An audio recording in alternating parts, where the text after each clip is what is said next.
बाहेर छान मस्त थंडी आहे आणि थंडीत आवर्जून खावी सोलाची भाजी किंवा तुरीच्या दाण्यांची भाजी।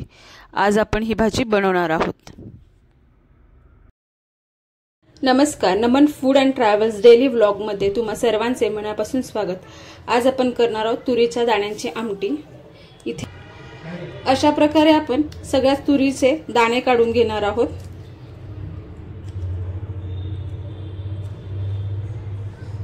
छान असे दाणे निघतात ते। आता आपले दाणे सोलून झालेले आहेत। पाव किलो मध्ये एवढे दाणे पडलेले आहेत। आपण तुरीचे दाणे किंवा सोल्याची भाजी असं सुद्धा म्हणतो। तर आता आपण बनवणार आहोत आमटी। त्यासाठी आपल्याला लागणारे साहित्य आहे कांदा, टोमॅटो, कोथिंबीर, सोले किंवा तुरीचे दाणे, मोहरी, मिरची, कढीपत्ता, थोडासा गोडा मसाला, हळद, हिंग, आलं, लसूण। चला तर मग रेसिपी बनवायला सुरुवात करूया। इथे मी कढई गरम करायला ठेवली आहे। कढईत मी 1 चमचा तेल घालून घेते। यामध्ये मी मिरच्या घातल्या, साधारणतः या 6-7 मिरच्या घेतलेल्या आहेत। तुम्ही तुमच्या तिखटाच्या प्रमाणानुसार मिरच्या घ्या। थोडासा मिरच्या मी भाजून घेणार आहे। त्यानंतर लसूणच्या पाकळ्या घालते।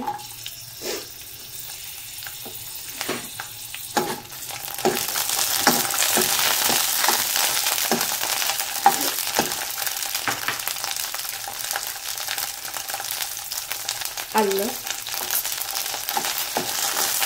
आता यातच मी दाणे घालून घेणार आहे।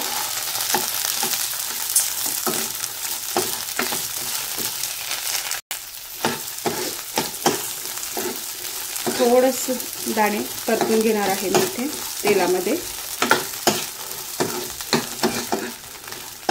आता आपले दाणे मिरची बऱ्यापैकी भाजलेली आहे। आता मी गॅस बंद करून यामध्ये कोथिंबीर पण घालून घेणार आहे।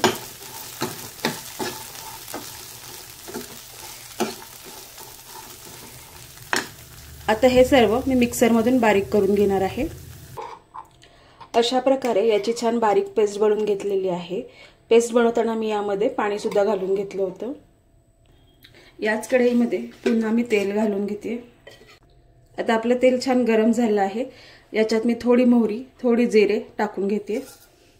कढीपत्ता घालून घेते।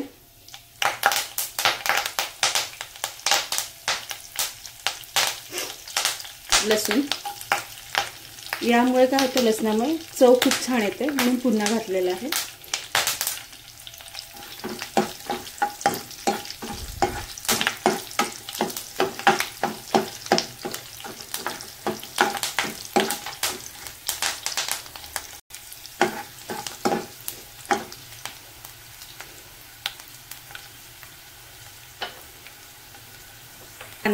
आता यामध्ये मी बारीक चिरलेला कांदा घालून घेते।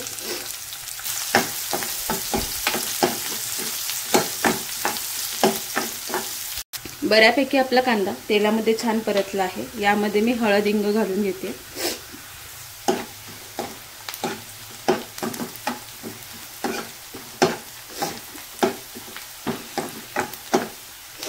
यामध्ये मी अर्धा टोमॅटो चिरून घेतलेला आहे, तो घालणार आहे।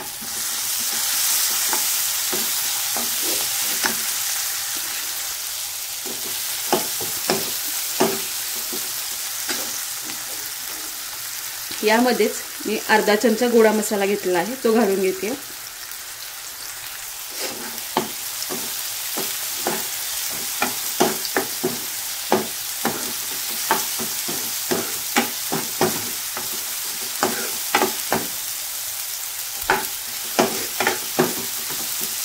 आपण हे 2 मिनिटं कांदा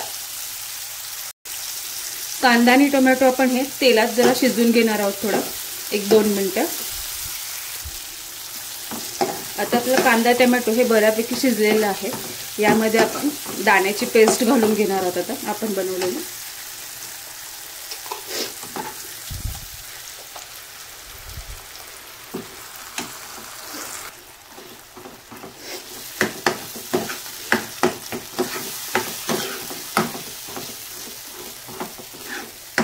पुन्हा व्यवस्थित हलवून घेणार आहोत आपण हे.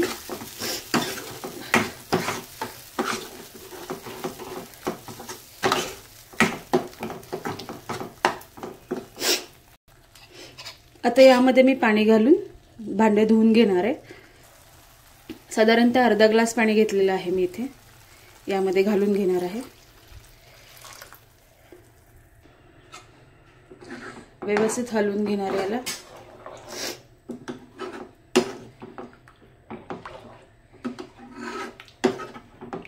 यामध्ये तुम्ही घट्ट होण्यासाठी बेसन पीठ सुद्धा घालू शकता. मी नाही घातलेलं यामध्ये, कारण का भातावर आणि भाकरीवर खाण्यासाठी इतकं घट्ट पुरेसं होतं.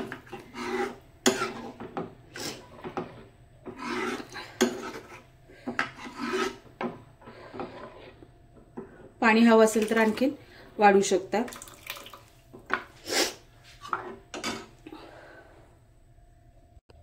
आता यामध्ये मी चवीनुसार मीठ घालून घेणार आहे.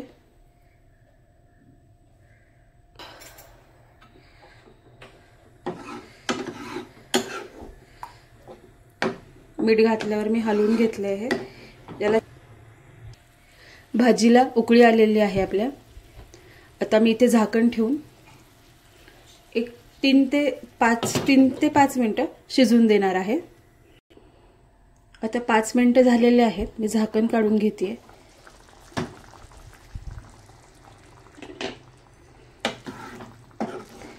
छान अशी आपली सोल्याची भाजी किंवा आमटी तयार झालेली आहे.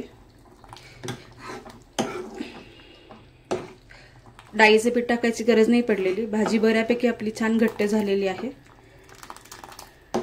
आता ही मी काढून घेते. मस्त आपली सोल्याची भाजी किंवा तुरीच्या दाण्यांची भाजी बनून तयार झालेली आहे. अशाच रेसिपी पाहण्यासाठी आपल्या चॅनल लाईक, शेअर, सबस्क्राईब नक्की करा. भेटूया पुढच्या व्हिडिओमध्ये.